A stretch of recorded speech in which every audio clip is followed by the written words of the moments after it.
नमस्कार स्टुडंट्स, मी भूषण गोडके तुमचं कैवल्य civil services mentor support UPSC आणि एमपीएससी मध्ये स्वागत करतो. आजच्या व्हिडिओमध्ये एक शॉर्ट व्हिडिओ आहे, त्याच्यामध्ये आपण जो आन्सर रायटिंग इनिशिएटिव्ह स्टार्ट करतोय सूत्र नावाचा, त्या संदर्भातली माहिती देणार आहे. हा सूत्र नावाचा जो आन्सर रायटिंग प्रोग्राम आहे तो एमपीएससी राज्यसेवा वर्णात्मक पॅटर्न 2025 साठी जे कॅन्डिडेट प्रिपेअर करत आहेत त्यांच्यासाठी. तर आता याच्यामध्ये यूपीएससी साठी का नाही, तर सिंपल त्याचा आन्सर आहे की आता मे एंडिंग मध्ये यूपीएससी वाल्यांची प्रिलिम्स आहे, त्याच्यामुळे त्यांनी आता प्रिलिम्सवर फोकस करणं गरजेचं आहे. त्यांची प्रिलिम्स झाल्यानंतर आपण त्यांच्यासाठी मेन्सचे जे आन्सर रायटिंग आहे त्यामध्ये आपण त्यांचं इनिशिएट करू. आणि जे कॅन्डिडेट 2026 साठी स्टार्ट करतायत ते मोस्ट ऑफ दी आता त्यांच्या इनिशियल फेजमध्ये ते अजून त्यांची बेसिक पुस्तकं वगैरे वाचतात, त्याच्यामुळे ते पहिले त्यांचं कॉन्सेप्ट क्लिअर करतील. त्याच्यानंतर आपण समजू शकतो की त्यांचं बेसिक मिनिमम कंटेंट क्रिएट होईल आणि नंतर ते आन्सर रायटिंगकडे टर्न होतील. आता हे एमपीएससी राज्यसेवा डिस्क्रिप्टिव्ह पॅटर्न 2025 मध्ये जर आपण बघितलं, यांची जी प्रिलिम्स आहे ही सप्टेंबरमध्ये 28 सप्टेंबर. तर आयडियली जर बघितलं तर मे एंडिंग पर्यंत किंवा जूनचा जो काही अर्धा पार्ट आहे तोपर्यंत ह्या कॅन्डिडेट्स जे असतील जे एमपीएससी राज्यसेवेला 2025 ला नवीन पॅटर्नला अपियर होतील, तर त्यांनी आता मेन्सवर फोकस करणे गरजेचं आहे. आणि त्यानंतर म्हणजे जून स्टार्टिंग पासून किंवा जूनचा फर्स्ट हाफ नंतर त्यांनी प्रिलिम्सकडे टर्न करणे गरजेचं आहे. आता मग हा जो आपला फेज आहे ज्याला आपण मेन्सचा फेज म्हणतो, त्या संदर्भात त्याचं कुठल्या याच्यावर काय वेटेज द्यायला पाहिजे, कशा पद्धतीने प्रिपरेशन करायला पाहिजे, ते स्ट्रॅटेजी व्हिडिओमध्ये आपण ऑलरेडी डिस्कस केले आणि ते व्हिडिओ आपल्या युट्यूबला पण काय अवेलेबल आहेत. याचबरोबर काही आन्सर रायटिंग रिलेटेड जे काही व्हिडिओज आहेत, म्हणजे ज्याला आपण कीवर्ड्स म्हणतो किंवा त्याला टेल वर्ड्स म्हणतो किंवा डायरेक्टिव्ह वर्ड्स म्हणतो, त्याची मिनिंग काय, त्याच्या म्हणजे डिस्कस म्हणजे काय होतं, त्यानंतर अनालिज म्हणजे काय होतं, या सगळ्या संदर्भात मी डिस्कस केलेलं आहे. त्याची पीडीएफ पण जी आहे ती पीडीएफ आपल्या टेलिग्राम चॅनलला अवेलेबल आहे. ती हवी असेल तर तुम्हाला टेलिग्राम चॅनलची जी लिंक आहे ती आपल्या डिस्क्रिप्शन बॉक्समध्ये दिलेली आहे. त्यानंतर पुन्हा आन्सर रायटिंगचे जे बेसिक फंडामेंटल्स आहेत की ते पण काय केलेले आहेत ते मी एक्सप्लेन करून सांगितलेले आहेत. आता मी जे सांगितलंय त्याच्या व्यतिरिक्त पण युट्यूबवर ओशन्स ऑफ इन्फॉर्मेशन, म्हणजे काय, समुद्र आहे, फार अथांग समुद्र आहे की त्याच्यामध्ये प्रत्येक म्हणजे तुम्ही जेवढे इन्फॉर्मेशन बघाल आन्सर रायटिंगसाठी तर तेवढी मॅक्सिमम तुम्हाला त्या ठिकाणी अवेलेबल होणार आहे. पण मग त्याच्यानंतर महत्वाचं आपला प्रोग्राम आहे हा वेगळा कसा, सगळ्यात महत्वाचं लक्षात घ्या मित्रांनो की तुम्हाला माहिती आहे की उत्तर कसं लिहायचं हे एक वेगळं असतं आणि तुम्ही लिहितात कसं हे दुसरं असतं. म्हणजे तुम्हाला माहित असलेली गोष्टी त्या पद्धतीने तुम्ही गोष्ट अनालाइज करून घेतायत का आणि त्या पद्धतीने तुम्ही लिहितायत का, तर ते तुम्हाला समजणं फार गरजेचं आहे. आणि जेवढ्या लवकर तुम्हाला तुमच्या आन्सर रायटिंग मधल्या त्रुटी ह्या लक्षात येतील तेवढाच फायदा तुम्हाला कशावर होणार आहे, तर ते इम्प्रुव्हमेंटला तुम्हाला जास्त स्कोप मिळणार आहे. कारण आता जेवढे वर्ष मी आता मागच्या 6-7 वर्षापासून जे मुलांना मेंटरशिप करत आहेत, टीच करत आहेत, तर त्याच्यामधून बऱ्याच वेळेस असं लक्षात येतं की कॅन्डिडेट्स सुरुवातीला त्यांच्या आन्सर रायटिंग प्रॅक्टिसकडे दुर्लक्ष करतात. प्रिलिम्स झाल्यानंतर मग एक तर प्रिलिम्सच्या रिझल्ट बद्दल मोस्ट ऑफ द कॅन्डिडेटला संदिग्धता असते की होईल का नाही होईल, आणि त्याच्यानंतर समजा त्यांचं प्रिलिम्स मध्ये सिलेक्शन झालंय, ते मेन्सच्या टप्प्यापर्यंत पोहोचले, आता मी युपीएससीच्या कॉन्टेक्स्ट मध्ये बोलतोय, तिथपर्यंतही पोहोचले, तर तेवढ्या मिनिमम टायमिंग मध्ये ऑप्शनल कलर भेटे जायचं काय, एस एथिक्स करायचं का, त्याच्यानंतर आन्सर रायटिंग प्रॅक्टिस करायची का, की उरलेला जो सिलेबस असेल करंट अफेअर्स ते कम्प्लीट करायचं. आणि या सगळ्या याच्यामध्ये काय की जे कॅन्डिडेट असतात ते ओव्हरवेल्म होऊन जातात. म्हणजेच काय होऊन जातं की काही वेळेस त्यांना कळतंय पण वळत नाही, अशी पण सिच्युएशन होऊन जाते की आन्सर रायटिंग करायला पाहिजे हे कळतंय पण त्यांना माहित असतं की सिलेबस एवढा बाकी आहे, तर आपण पहिले सिलेबसकडे त्याच्याकडे लक्ष देऊया. मग त्याच्याकडे ते काय होतं की जो काही टाइम पिरियड असतो त्या टाइम पिरियडमध्ये इम्प्रुव्हमेंटचा स्कोप फार कमी असतो.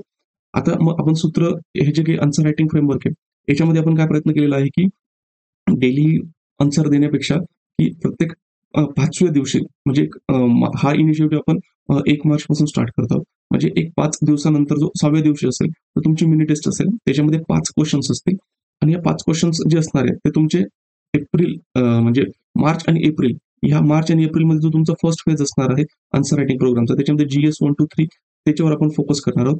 आणि त्याच्यानंतर ह्या सूत्र रायटिंग प्रॅक्टिसचा किंवा आन्सर रायटिंग फ्रेमवर्कचा जो सेकंड टप्पा आहे किंवा सेकंड फेज आहे तो मे मध्ये, तर त्या मे मध्ये जे असणार आहे तर आपण एसे आणि एथिक्स याच्यावर फोकस करणार आहोत. तर मग जो पहिला फेज असणार आहे म्हणजे आपण मार्च आणि एप्रिलमध्ये चालणार आहे, तर प्रत्येक ह्याच्यात काय 5व्या दिवशी म्हणजे 5 दिवस झाल्यानंतर 6व्या दिवशी तुमची मिनी टेस्ट असेल, त्याच्यामध्ये जे असतील तर तुम्हाला सिलेबस दिला जाईल आणि सिलेबस दिल्यानंतर एक्सपेक्टेड आहे की त्याच्यामध्ये ती जी आन्सर कॉपी असणार आहे, क्वेश्चन कम आन्सर बुकलेट, त्याच्यावर तुम्ही आन्सर लिहायचे, ते नंतर अपलोड करायचे आणि त्याच्यानंतर त्याच्यावर तुम्हाला डिटेल जे असेल तो फीडबॅक दिला जाईल. आता हे सगळं करत असताना त्या अगोदर तुम्हाला हे पण सांगितलं जाईल की ऍक्च्युली आन्सर कसं लिहायला पाहिजे. त्याच्यानंतर तुम्ही टॉपरच्या कॉपी बघत असाल तर ते कशा बघायला पाहिजे, इंट्रोडक्शन लिहिण्याच्या वेगवेगळ्या पद्धती आहेत ते कशा करायला लिहायला पाहिजे, त्याच्यानंतर पॉईंट फॉर्मेशन असेल ते कसं करायला हवं, त्याच्यानंतर जर आपण बघितलं की कन्क्लुजन लिहित असताना कसं, मग हे जे सगळ्या बेसिक गोष्टी आहेत मग ते जीएस 1 2 3 च्या कॉन्टेक्स्ट मध्ये असतील त्याच्यानंतर एथिक्सच्या कॉन्टेक्स्टमध्ये असेल सेक्शन ए कसा ऍड्रेस करायला पाहिजे, सेक्शन बी कसा ऍड्रेस करायला पाहिजे, आणि एसेच्या संदर्भात असेल म्हणजे निबंधाच्या संदर्भात असेल, याच्या संदर्भात सगळे जे काही गायडन्स व्हिडिओज असतील ते गायडन्स व्हिडिओज पण आपल्या प्रोग्राममध्ये काय तर इन्क्लूड केले जातील. आता जेणेकरून तुम्हाला काय की आन्सर हे कसं लिहिलं पाहिजे याची स्क्रॅच पासून जी जी माहिती आहे ती माहिती त्या ठिकाणी मिळणार आहे. कारण बरेचसे कॅन्डिडेट काय आहेत की नवीन आहेत, तर त्यांना त्या गोष्टी लक्षात नाही येत, आणि बरेचसे कॅन्डिडेट जे जुने जरी आहेत त्यांना लक्षात आलं तरी ते बरोबर आहे का नाही ते पण त्यांना लिहिल्याशिवाय लक्षात येत नाही.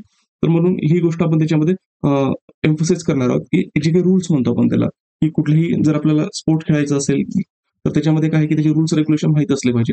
सिमिलरली आन्सर रायटिंग करत असताना त्याच्यामध्ये जे काही बेसिक फंडामेंटल आहेत तेवढे आपले क्लिअर झाले पाहिजे, जेणेकरून तुम्ही प्रिपरेशन करत असताना जर त्याच्यात काही चुका असतील, काही उणवा असतील तर त्याच्यावर तुम्हाला ओव्हरकम करता येईल.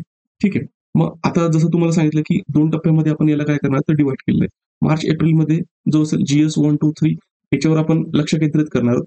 आणि जर आपण 2 महिने म्हणजे 60 दिवस झाले आणि प्रत्येक जर आपण 6व्या म्हणजे 5 दिवस झाल्यानंतर 6व्या दिवशी जर 10 मिनिट टेस्ट घेत आहोत तर जवळपास आपण त्याच्यासाठी किती एक 12 मिनिट टेस्ट घेणार आहोत. आणि 12 मिनिट टेस्टमध्ये याच्यामध्ये तुमचे GS 1, 2, 3 हे जे पेपर आहे हे पेपर पूर्ण त्याच्यामध्ये कव्हर केले जाईल.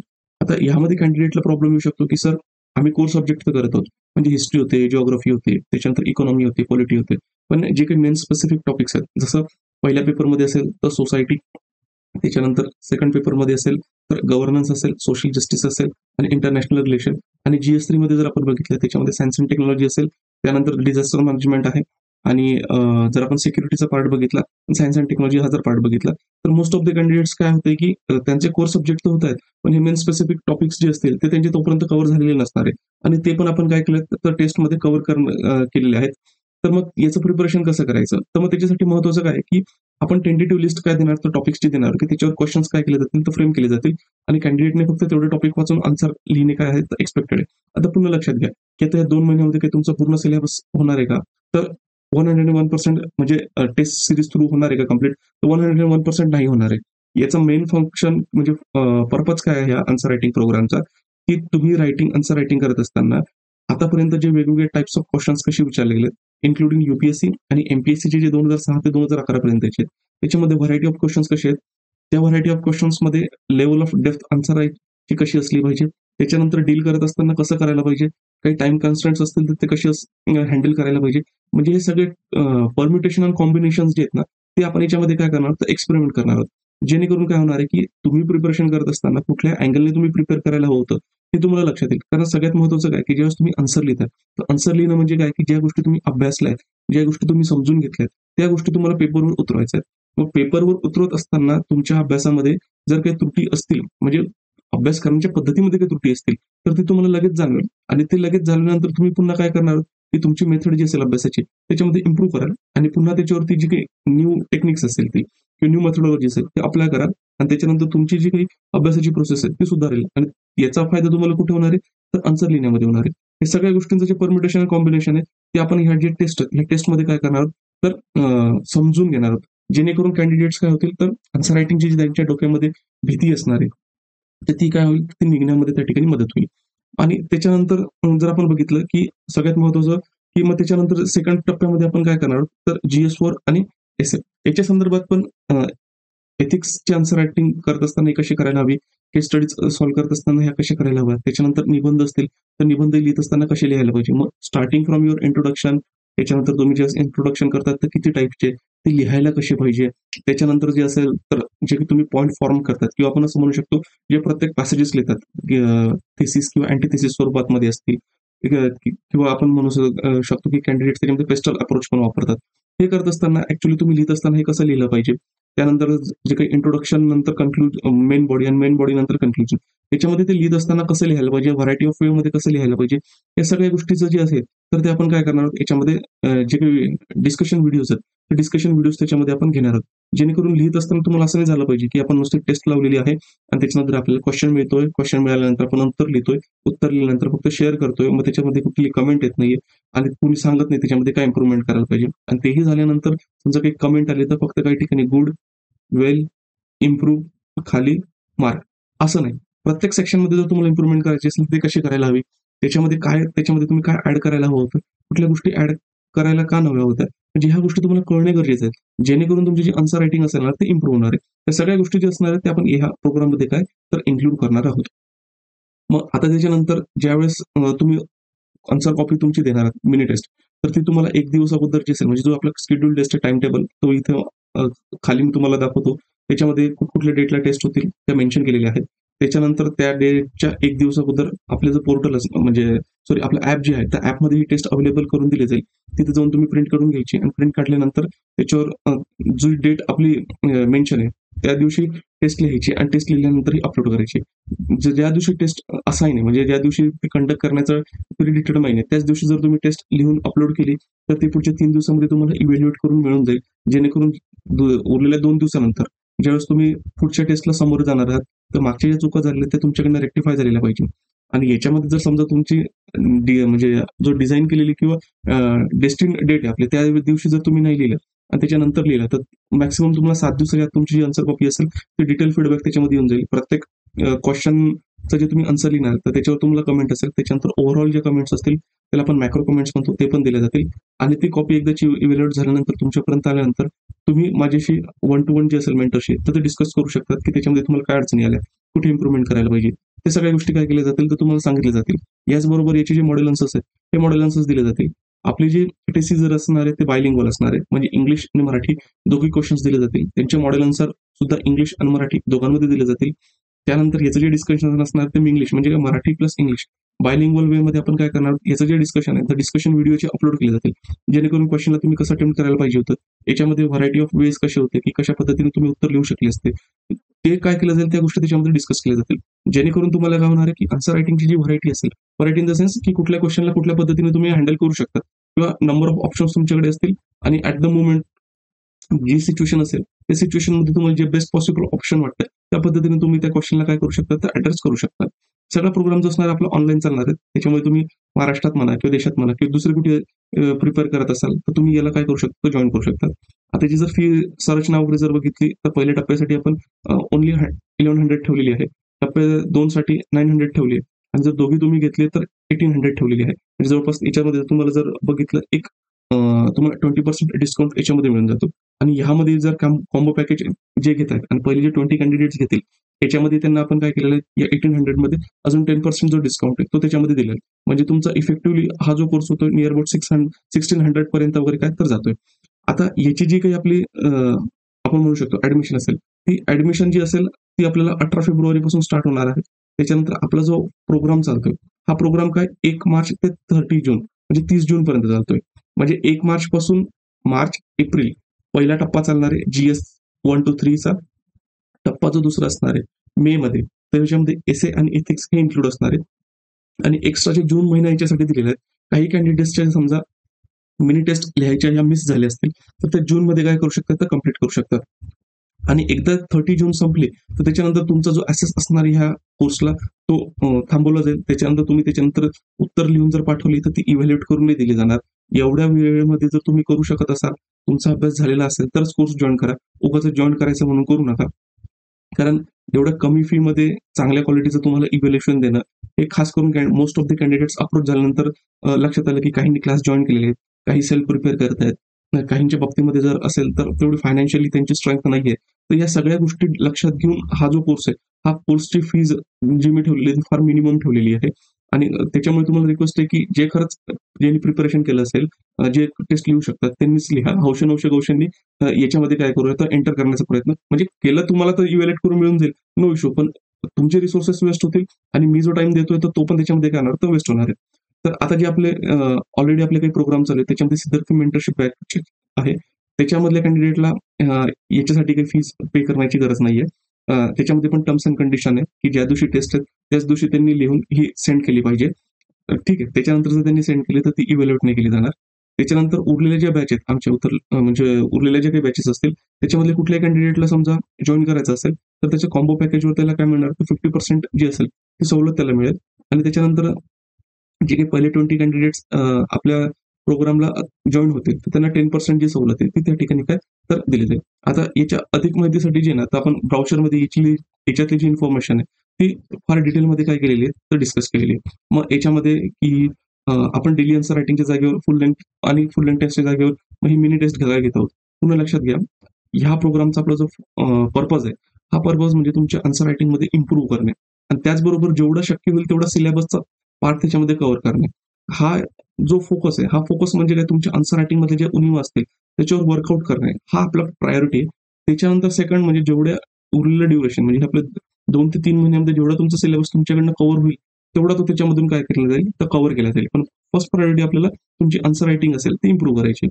GS 1, 2, 3, 4 प्लस एसएम याच्यामध्ये ऑप्शनलचा जो डायमेन्शन आहे तो ऑप्शनलचा डायमेन्शन नाही. डेली बेसिसवर जर क्वेश्चन दिले याच्यामध्ये प्रॉब्लेम असा होतो की तुम्ही ज्यावेळेस अपलोड करतात आणि अपलोड केल्यानंतर इव्हॅल्युएशनला किंवा डिटेल फीडबॅकसाठी जेवढा टाइम लागतो तो याच्यामध्ये टाइम क्रंच होऊन जातो आणि इफेक्टिव्ह जो असेल तो फीडबॅक दिला जात नाही. मग याच्यानंतर काय होतं, ते फक्त पाट्या टाकल्यासारखे की डेली वर्क कॅन्डिडेटने लावलेलं आहे आणि आपण प्रॉमिस केलेलं आहे की इव्हॅल्युएट करून दिलं जाईल म्हणून तो काहीतरी कमेंट वगैरे देणे, काही देणे, अशा गोष्टी चालतात. तर मला ह्या त्याच्यातल्या ह्या गोष्टी माहिती आहेत, त्याच्यामुळे डेलीचं जे असेल ते मी नाही ठेवलं. त्याच्यानंतर जर फुल लेंथ असेल तर फुल लेंथसाठी काय, तर तुमचं बऱ्यापैकी प्रिपरेशन झालेलं असलं पाहिजे.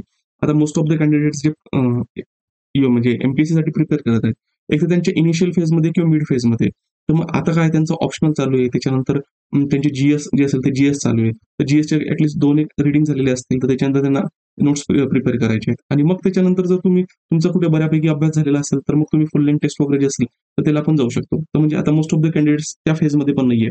तर म्हणून काय केलं आपण, याच्यामधला जो मिड पाथ आहे तो मिड पाथ काढण्याचा प्रयत्न केलेला आहे, की प्रत्येक 5 दिवस झाल्यानंतर 6व्या दिवशी तुमची मिनी टेस्ट असेल. त्याच्यामध्ये त्याचे सिलेबस टॉपिक्स दिले जातील. म्हणजे तुम्हाला जास्त इकडे तिकडे जे असेल तर जाण्याची गरज नाही. दिलेल्या टेंटेटिव्ह टॉपिक्स मध्ये तुम्हाला फक्त काय ते व्यवस्थित अभ्यासून घ्यायचे आणि त्या बेसिसवर तुम्हाला टेस्ट द्यायची. पुन्हा काय आपला पर्पज काय याच्यामध्ये, की तुमची आन्सर रायटिंग त्याच्यामध्ये इम्प्रूव्ह करणे. मग ते झाल्यानंतर मग जो उरलेला आपला टप्पा असणार आहे म्हणजे प्रिलिम्स झाल्यापासून मेन्सच्या याच्यामध्ये, मग त्याच्यामध्ये जे सेक्शनल टेस्ट असतील, फुल लेंथ टेस्ट असतील, ते सगळ्या त्याच्यामध्ये आपण काय करू, तर कव्हर केला जाऊ. पण सुरुवातीला आपलं तुमचं आन्सर रायटिंग इम्प्रूव्ह करणे. म्हणून आपण जो काही मिनी टेस्टचा जो फंड आहे तो मिनी टेस्टचा फंड या ठिकाणी काय केलाय, तर अप्लाय केलेला आहे. आता त्याच्यानंतर पुन्हा की कोर्सची जी व्हॅलिडिटी ही जून 2025 पर्यंतच का ठेवलेली. एक म्हणजे आता जे मोस्ट ऑफ द कॅन्डिडेट नवीन असतील तर त्यांनी प्रिलिम्सला जून पासून तरी शिफ्ट होणे गरजेचं आहे. त्याच्यामध्ये कारण प्रिलिम्स जरी म्हटली तरी प्रिलिम्स क्वालिफाय झाले तुम्ही झालं तर तुम्ही मेन्स देऊ शकाल. आणि जे नवीन कॅन्डिडेट आहे ऍटलीस्ट त्यांनी 4 ते 5 महिने मी म्हणजे मेन्सचा अभ्यास झाल्यानंतर तेवढे 4 ते 5 महिने त्याला देणे काय तर गरजेचं आहे. जेणेकरून ते सिक्युअरली काय होऊ शकतात, तर प्रिलिम्स क्लिअर करू शकतात. आणि त्यानंतर जर बघितलं की बरेचसे कॅन्डिडेट्स काय करतात, महिला जर अनलिमिटेड व्हॅलिडिटी दिली की तुम्हाला पटेल त्या पद्धतीने लिहा, तर मग एक तर त्यांना तेवढं सिरियसली घेत नाही आणि त्या गोष्टी ते लिहित नाही. म्हणून काय की विदिन टाइम मध्ये तुमची आन्सर रायटिंग इम्प्रूव्ह झाली पाहिजे. त्याच्यासाठी काय दिलेलं आहे, जून एंडिंग पर्यंत याची जी व्हॅलिडिटी ती व्हॅलिडिटी आपण दिली. आता याचा टाइम टेबल जर आपण बघितला, हा 1 तारखेपासून आपण स्टार्ट करतोय. 1ला झाल्यानंतर 5 दिवसाचा गॅप, त्याच्यानंतर पुढचं बघितलं तर 7व्या, मग पुन्हा तेच 5 दिवसाचा गॅप 13 तारखेला. अशा पद्धतीने काय केलेलं आहे आपलं, हे 5 मे पर्यंत आपली जी आहे तर 12 सेक्शनल टेस्ट होणार आहे, म्हणजे मिनी टेस्ट होणार आहे. मग याच्यामध्ये पहिल्या ज्या काही टेस्ट असतील म्हणजे आपण त्याच्या म्हणूया त्या कोर सब्जेक्ट रिलेटेड आहे. म्हणजे पॉलिटी, इकॉनॉमी, जिओग्राफी, हिस्ट्री हे कोर सब्जेक्ट जे तुमचे ज्याच्यावर तुम्ही सुरुवातीला फोकस करणं एक्सपेक्टेड आहे. त्याच्यामुळे आपण प्रत्येक 5 क्वेश्चन हे याच्यावर विचारले जातील. त्याच्यानंतर पुढचे जे टेस्ट आहेत, ठीक आहे, त्या पुढच्या टेस्टमध्ये आपण काय केलं, जे मेन्स स्पेसिफिक टॉपिक्स आहेत ते मेन्स स्पेसिफिक टॉपिक ठेवलेत. आता त्या टाइम पर्यंत जर समजा काही कॅन्डिडेटचे मेन्स रिलेटेड जे टॉपिक्स आहेत ते कव्हर नाही झाले तरी घाबरण्याचं काही त्यामध्ये काम नाही. मी टेम्पटेटिव्हली काय देईल, त्याच्यामध्ये काही टॉपिक्स देईल, त्या टॉपिक्स पैकी तुम्हाला काय करायचे, प्रिपेअर करायचे आणि ते अभ्यास झाल्यानंतर हा जो पेपर आहे तर पेपर तुम्हाला काय करायचा आहे, तर अटेम्प्ट करायचा आहे. जेणेकरून काय होणार आहे की तुमचा जो ऑलरेडी शेड्यूल चालू आहे अभ्यासाचा तोही डिस्टर्ब होणार नाही आणि तुमचा जो काही काही टॉपिक्स असणार आहे या सिलेबस रिलेटेड ते पण तुमचे काय होऊन जातील, तर कव्हर होऊन जातील. त्यानंतर मग दुसरं, आता हे झाले कोर सब्जेक्ट, त्याच्यानंतर मेन स्पेसिफिक सब्जेक्ट असतील ते, आणि त्याच्यानंतर मग उरलेला टप्पा जो असणार आहे म्हणजे शेवटचा, आपण जर 18 तारखेपासून बघितलं, 18, 24, 30 आणि 5 तारखेपर्यंत याच्यामध्ये पुन्हा मग काय हे कोर सब्जेक्ट असतील आणि त्याच्यानंतर मेन स्पेसिफिक टॉपिक्स असतील. याला क्लब करून आपण काय करणार आहे, तर पुन्हा याच्या मिनी टेस्ट या ठिकाणी होतील. याच्या पण जो काही टॉपिक्स असेल किंवा सिलेबस असेल हे तुम्हाला 20 तारखेपर्यंत काय केलं जाईल, 20 फेब्रुवारीपर्यंत आपलं टेलिग्राम चॅनल जे असेल तर तिथे हे अपलोड केलं जाईल, म्हणजे दिलं जाईल की ज्याच्यात एक्सप्लेन केलं असेल कुठल्या कुठल्या टॉपिकवर हे कुठल्या टेस्टसाठी कुठले टॉपिक तुम्ही स्टडी करणे गरजेचे आहे. त्याच्यानंतर आपला जो सेकंड फेज आहे, हा सेकंड फेज आपला 9 मे पासून चालू होतोय आणि तो जवळपास आपला 31 मे पर्यंत चालतोय. म्हणजे प्रत्येक मे महिन्यामध्ये तुम्ही जर बघितलं तर सेकंड वीक पासून जो शुक्रवार आणि शनिवार असणार आहे, तर शुक्रवारी तुमची एथिक्सची टेस्ट असेल, शनिवारी तुमची एसएचची टेस्ट असेल, त्याच्या पुढच्या शुक्रवारी एथिक्सची असेल, एसएचची असेल. अशा पद्धतीने 4 एथिक्स आणि 4 एसएचची असेल हे तुमचे होतील. त्याच्या अगोदर डिस्कशन व्हिडिओज घेतले जातील, अप्रोच व्हिडिओज घेतले जातील की कुठल्या गोष्टी कशा अप्लाय करायला पाहिजे, कुठल्या पद्धतीने आन्सर लिहायला पाहिजे आणि त्यानंतर म्हणजे मेन एंडिंग पर्यंत. तर तुमचा हा जो पार्ट आहे, हा पार्ट तुम्ही कव्हर करणे काय तर एक्सपेक्टेड आहे. आता याच्यामध्ये तुम्ही म्हणाल की तुमचं एथिक्स आणि एसे हे शेवटी का ठेवले? लक्षात घ्या मित्रांनो, एसे आणि एथिक्स जर बघितलं, तुमचं जर जीएस अगोदर किंवा कोर सब्जेक्ट व्यवस्थित झालेले असतील, तर तुम्हाला एसे आणि एथिक्स हे इझी पडतात. इझी इन द सेन्स, आता एथिक्सचे कॉन्सेप्ट समजून घेतल्यानंतर तुम्हाला एथिक्सचे कॉन्सेप्ट विथ एक्झाम्पल काय करावं लागतं, तर एक्सप्लेन करावे लागतात. तर याच्यासाठी महत्त्वाचं काय आहे, की अगोदर जर तुमचा जीएसचा कंटेंट व्यवस्थित रेडी असेल, तर तोच कंटेंट जो असेल ॲज अ एक्झाम्पल म्हणून तुम्ही या ठिकाणी यूज करू शकणार आहेत. आणि एथिक्सचे प्रिन्सिपल अंडरस्टँड करण्यासाठी पण आपल्याला जीएस माहीत असणे गरजेचं आहे. सिमिलरली एसे जर लिहायचं असेल तर एसेसाठी जो फॉर्डर पॉईंट लागणार, ते फॉर्डर पॉईंट कुठून लिहिणार? जो तुमचा सिलेबस आहे आणि प्लस करंट अफेअर्स आहेत, ते याच्यामध्ये काय होणार तर कव्हर होतील. आता सगळ्यात महत्त्वाचं म्हणजे हे जे टेस्ट आपण घेणार त्याच्यात करंट अफेअर्सचा जो डायमेन्शन आहे, तो डायमेन्शन तर त्याच्यामध्ये त्याच्यात इन्क्लूडच असणार आहे. फी स्ट्रक्चर वगैरे ऑलरेडी समजून सांगितलेलं आहे. त्याच्यानंतर ड्युरेशन ऑफ द कोर्स सांगितलेलं आहे. याचे बेनिफिट्स वगैरे या ठिकाणी दिलेले आहेत. पुन्हा हे ब्राउचर जे असणार आहे, तर हे तुम्हाला आपल्या टेलिग्राम चॅनल तिथे भेटून जाईल. टेलिग्राम चॅनलची जी लिंक आहे ती डिस्क्रिप्शन बॉक्समध्ये दिलेली आहे. त्याच्यानंतर तुम्हाला वाटलं की कोर्स जॉईन करण्याच्या अगोदर 1 to 1 तुम्हाला जर डिस्कस करायचं असेल किंवा बोलायचं असेल, तर त्यासाठी पण मी इथे नंबर दिलेला आहे 9511900488. याच्यावर तुम्ही मला काय करू शकता, तर कॉल करू शकता. आणि तुमच्या काही क्वेरीज असतील, तर क्वेरीज या ठिकाणी काय तर ते ॲड्रेस केले जातील. मराठीमध्ये पण जे आहेत, तर त्याचा पूर्ण कोर्स डिटेल आहे. तो कोर्स डिटेल याच्यामध्ये काय केलेला आहे, तर एक्सप्लेन केलेला आहे. आय थिंक हे डिस्कशन मध्ये तुम्हाला ह्या कोर्सचं जी संरचना असेल ते समजली असेल आणि त्याच्यामध्ये उरलेले काही डाऊट्स असतील तर तुम्ही मला काय करू शकता. पुन्हा एकदा सांगतो की हा जो आपला नंबर आहे 9511904088, याच्यावर तुम्ही मला कॉन्टॅक्ट करू शकतात किंवा डायरेक्टली आपल्या युट्यूब चॅनलचे कमेंट बॉक्स थ्रू क्वेश्चन विचारू शकतात. आपल्या ॲप ची जी लिंक आहे, जिच्यावर थ्रू आपला जो कोर्स आहे तो रन होणार आहे, त्याची लिंक आपल्या डिस्क्रिप्शन बॉक्समध्ये दिलेली आहे. तिथे तुम्हाला जे काही सॅम्पल आपली मिनी टेस्ट असणार म्हणजे क्वेश्चन कम आन्सर बुकलेट असणार आहे, ती पण तुम्हाला बघायला भेटून जाईल. आणि त्यानंतर त्याच्या रिलेटेड मॉडेल आन्सर्स कसे असतील, तर मॉडेल आन्सर्स पण तुम्हाला बघायला मिळतील. आता ही पॉलिटीची सॅम्पल आन्सर टेस्ट आहे, म्हणजे आपण म्हणू शकतो क्वेश्चन कम आन्सर बुकलेट. ही काय केलेली मी या ठिकाणी दाखवली तुम्हाला. इथे कॅन्डिडेटचं नेम, त्यांचा रोल नंबर, सेंटर समजा, डेट कुठल्या तारखेला आणि किती मार्क त्याच्यामध्ये मिळालेले आहेत. त्याच्यानंतर याच्यामध्ये ओव्हरऑल जी कमेंट्स असणार आहे, म्हणजे ज्यावेळेस तुम्ही क्वेश्चन दिला जाईल, क्वेश्चनच्या खाली त्याचं मराठीमध्ये ट्रान्सलेशन दिलं जाईल. त्याच्यामध्ये तुम्ही इंग्लिश मीडियममध्ये लिहिणार असाल तर इंग्लिशमध्ये उत्तर लिहा, मराठीत असाल तर मराठीमध्ये त्याचे उत्तर लिहायचे. हे ज्याच्यामध्ये तुम्हाला 5 क्वेश्चन्स याच्यामध्ये दिले जातील. काही 10 मार्काचे असतील, काही 15 मार्काचे असतील. ठीक आहे. जसं एमपीएससीने स्ट्रक्चर एक्सप्लेन केलेलं आहे किंवा त्यांनी डिटेल दिलेले आहेत, त्या पद्धतीने याचे जे क्वेश्चन्स आहेत, हे क्वेश्चन्स काय केले जातील तर डिझाईन केले जातील. त्याच्यानंतर शेवटी काही रफ वर्कसाठी दिलेले आहेत. तुम्हाला काही रफ वर्क वगैरे करायचं असेल ते तुम्ही करू शकता. हे लिहिल्यानंतर तुम्हाला ही जी आन्सर कॉपी असणार आहे, म्हणजे ही क्वेश्चन कम आन्सर बुकलेट एक टेस्ट डेटच्या अगोदरच्या दिवशी काय दिले जाईल, तुम्हाला ॲपवर अपलोड करून दिले जाईल. तिथून तुम्ही ते डाउनलोड करायचे, प्रिंट काढायची, उत्तर लिहायचे, स्कॅन करायचे, पुन्हा अपलोड करायचे. त्याच्यानंतर मग याच्यामध्ये तुमचे जे काही कमेंट्स वगैरे असतील, ते कमेंट्स इथे दिले जातील प्रत्येक पेपर म्हणजे प्रत्येक क्वेश्चननुसार. आणि ओव्हरऑल जो काही फीडबॅक असेल, तो ओव्हरऑल फीडबॅक पण तुम्हाला डिटेल या ठिकाणी दिला जाईल. आणि त्याच्यानंतरही तुम्हाला काही डाऊट्स असेल, तुम्ही 1 to 1 काय करू शकता, डिस्कस करू शकता. आता काही कॅन्डिडेटच्या बाबतीमध्ये असं असू शकतं, की सर आम्ही गावामध्ये राहतो, नेहमी आम्हाला प्रिंटिंग जे असेल म्हणजे झेरॉक्सच्या सेंटरला जायला ॲक्सेस नाही राहत. तुम्ही काय करू शकता, A4 साईजचे जे शीट्स असतील, त्या अगोदर आणून ठेवा.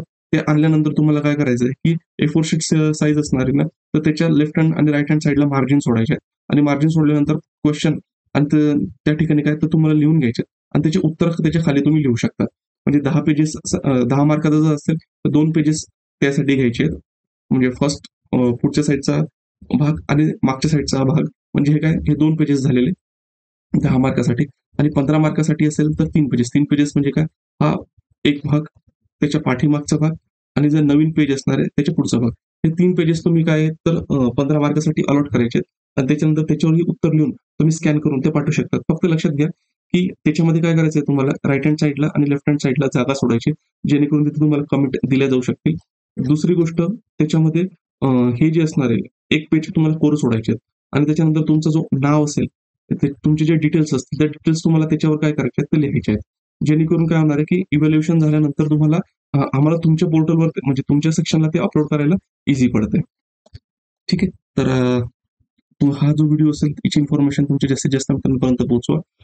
अभ्यासात तुम्हाला काही अडचण असेल, काही सजेशन्स असतील, तर ते आम्हाला कळवा. आणि आय थिंक आता तुमचा अभ्यास व्यवस्थित चालला असेल. All the best. थँक्यू.